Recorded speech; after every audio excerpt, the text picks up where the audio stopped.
Salve, salve meu povo, professor Diogo Xavier na área para mais uma aula de realidade brasileira para o concurso do CNU. Hoje nós vamos falar sobre o desenvolvimento rural brasileiro. E aqui no nosso canal a gente está vendo todo o conteúdo de realidade brasileira para esse concurso que já está pertinho. Já estamos aí na reta final desse concurso que tenho certeza que você está estudando. Então, se você está gostando dos nossos vídeos, está acompanhando nossa playlist, chega junto lá, curte, comente e compartilha. Isso ajuda muito o nosso canal a crescer. E também avisar para vocês que no dia 15 de agosto, pertinho da prova, teremos o nosso aulão de realidade brasileira online. Então você pode falar comigo através do WhatsApp, que eu sempre deixo aqui na descrição, beleza? Então vamos nessa para o nosso aulão, para a nossa aula de hoje, que vai ser bem importante, falar sobre o campo no Brasil. Então vamos lá, pensar o seguinte: quando a gente fala sobre o campo no Brasil, a gente tem que começar lá atrás para entender hoje. E uma palavrinha que você tem que lembrar: latifúndio. Latifúndio. Que bexiga latifúndio, professor? Grande concentração de terras.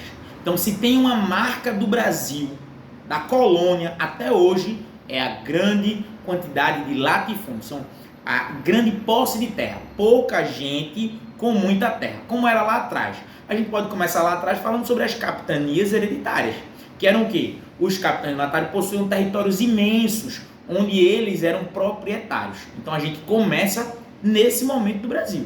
Isso vai perdurando. Então, veio a cana-de-açúcar, extração de pau-brasil, cana-de-açúcar, aí depois você vai ter ouro, aí depois você vai ter as grandes lavouras de café, tudo isso concentrando terras.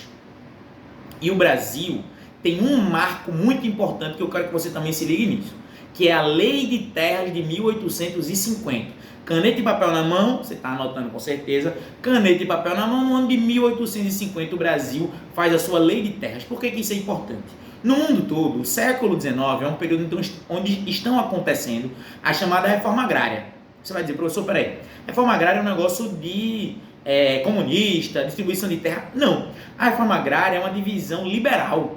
Por quê? É a ideia de que quando você distribui mais igualitariamente a posse de terras, gera uma competitividade e melhora a utilização das terras. O Brasil fez o contrário. Pois é, o Brasil concentrou terras, porque essa lei, ela ajudava que as pessoas que já tinham muitas terras concentrassem ainda mais terras. Foi isso mesmo que o Brasil fez no ano de 1850. Então a gente concentra terras e é a partir disso que a gente mantém a nossa estrutura fundiária, grava esse termo que é importante, a nossa estrutura fundiária que permanece em larga medida igualzinho ao que a gente tem hoje em dia. E o que estava acontecendo com grande força no Brasil no século XIX? Expansão do café. Então o café tornava-se o nosso principal produto de exportação, que durou até 1900, até os anos 30, na verdade, como um todo, o café foi a nossa principal marca, um principal produto de exportação. Então a gente tem essa permanência, podemos dizer. Então, uma estrutura de grandes posses de terra, pessoas, pouca gente que detém uma grande quantidade de terra no nosso país. E para a produção de quê? Commodity. Eu não falei sobre a cana-de-açúcar, sobre o café? Hoje em dia é igualzinho. Em muitos lugares ainda é cana-de-açúcar, porque se você vai para o Nordeste brasileiro, eu falo do Nordeste, eu sei que muita gente é de várias regiões do Brasil, né? Mas eu sou do Nordeste brasileiro e quando você anda pelo interior aqui, o que você, em grande medida? Cana-de-açúcar. Óbvio, quando eu digo interior, o interior litorâneo, né? Porque a cana-de-açúcar ela não dá no sertão. No agreste, muito pouco, e ela é bem litorânea. Mas, por exemplo, vamos lá. Quando a gente fala sobre Nordeste brasileiro, estamos falando sobre cana-de-açúcar. Ainda hoje você tem grandes possessões de terra. Quando você fala hoje em dia no centro-oeste brasileiro, que é crucial para a gente entender. O que a gente tem em grande medida hoje no centro-oeste brasileiro? Soja e gado. Grande medida a gente tem isso, soja e gado. São as nossas commodities. Por que commodity? Porque é um produto único, então é uma monocultura que visa a exportação. A gente não come soja no nosso dia a dia. Em grande medida, eu estou dizendo, né? Claro, que uma pessoa ou tal. Então, onde é que vai a soja? Para fora. Então, é igualzinho à estrutura da cana-de-açúcar do século XVI. Grande extensão de terra com monocultura para exportação.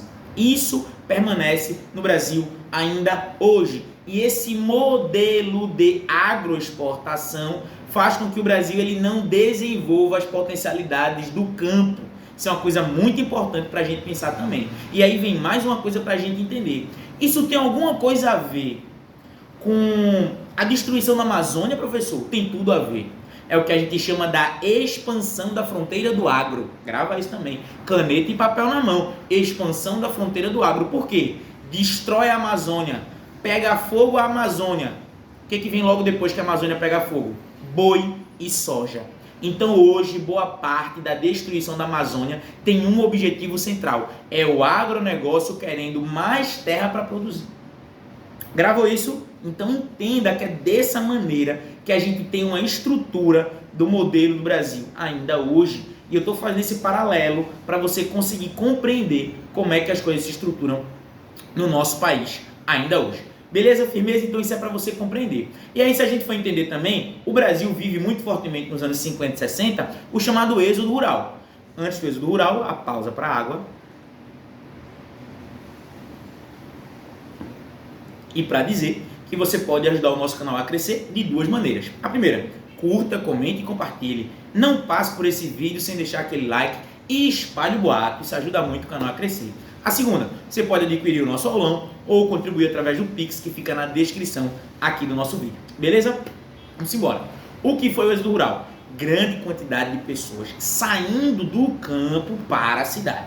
Então, a gente vê isso de várias maneiras. Muito provavelmente você aqui está me assistindo, tem uma família, sua avó nasceu no interior, ou então às vezes você que é de São Paulo sabe que o seu avô saiu do Nordeste para o Sudeste, né? Você que é do Sudeste do país, é assim. Então a gente viu uma grande massa. Por que essas pessoas saíram do campo para a cidade? Pelas péssimas condições do campo, do Brasil, naquele momento. Então, o Brasil tinha um problema muito grande, certo? Que estava ali colocado, que é a gente não pensou política pública para acabar com a seca, porque o problema da seca não é uma coisa natural que existe, sempre aconteceu. Ela é um problema urbano, tá certo? Isso é importante dizer. E por conta disso também a gente vai ter essa estruturação colocada nesse momento no nosso país, tá bem? Então a gente vê esse problema aumentando ao longo dos anos. Então, quando a gente tem esse êxodo rural, as pessoas saem do campo e vêm para as cidades. Ou as cidades grandes, as capitais, Recife, Fortaleza, Salvador, e então existe um boom dessas cidades, ou as pessoas vão para o Sudeste. Então grande migração de nordestinos para São Paulo, para o Rio de Janeiro e tudo mais. Então pensar nessa lógica também que está aí colocada. E qual é uma das grandes marcas do trabalhador do campo? Não ter direitos. Se o Brasil viveu uma época de grandes conquistas de direitos trabalhistas nos anos 30, na década de 30 como um todo, no campo isso não aconteceu. Então os trabalhadores do campo eles vivem em situações muito parecidas com o que se viviam no século XIX. Então é uma condição de vida muito difícil. Sobretudo porque muitos desses trabalhos são temporários. Então o cara trabalha 6 meses na plantação da cana-de-açúcar e na hora que o engenho está trabalhando, boa parte deles fica desempregado. E isso acontece com várias modalidades. E essas pessoas às vezes sobrevivem de um auxílio muito pequeno do governo. Então as pessoas vão vivendo naquele estágio muito complicado. E aí para dizer também, além disso, nós temos o que é chamado trabalho análogo à escravidão. Tá certo? Um trabalho análogo à escravidão, que é o trabalho das pessoas que vivem. E o que acontece? Vê só, é muito comum em cidades interiores, as pessoas trabalham, e aí chega alguém e diz, na fazenda tal tem trabalho. Aí pega as pessoas e coloca para lá. Muitas vezes tomam a carteira de identidade deles, isso é bem comum.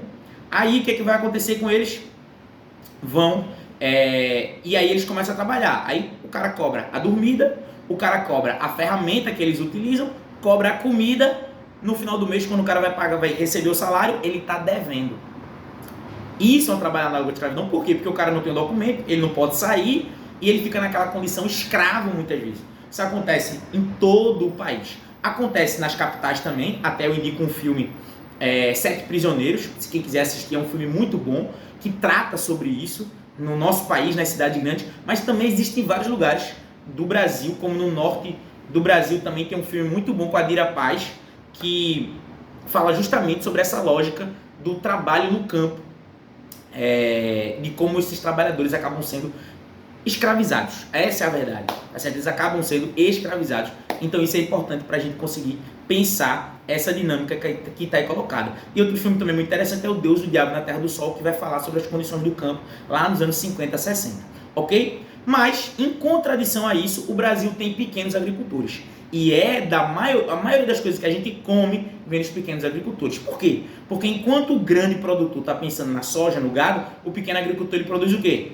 Feijão, arroz, macaxeira, macarrão, tudo que a gente precisa produzir, ele está fazendo para a gente nesse momento. Então, as coisas que a gente consome, vem de onde? Vem do pequeno agricultor. Então, a nossa mesa, isso eu estou dizendo além de batata, macaxeira, tomate, cebola, alho, pimenta, limão, isso vem de onde? Vem do pequeno agricultor, tá certo? Então, boa medida disso está presente. E aí, para a gente pensar também nessa estrutura, quem é o movimento hoje, o maior movimento que pede reforma agrária? MST, Movimento dos Trabalhadores Sem Terra. Isso é para a gente pensar porque é o maior movimento social do Brasil que tem como pauta principal justamente a ideia da reforma agrária. A ideia de que o Brasil precisa dividir as suas terras. Beleza? Tranquilo? Gostaram do vídeo? Tamo junto. Forte abraço, deixa aquela curtida, aquele comentário, tudo nosso. E vai estudando, revisando para a prova. Abração.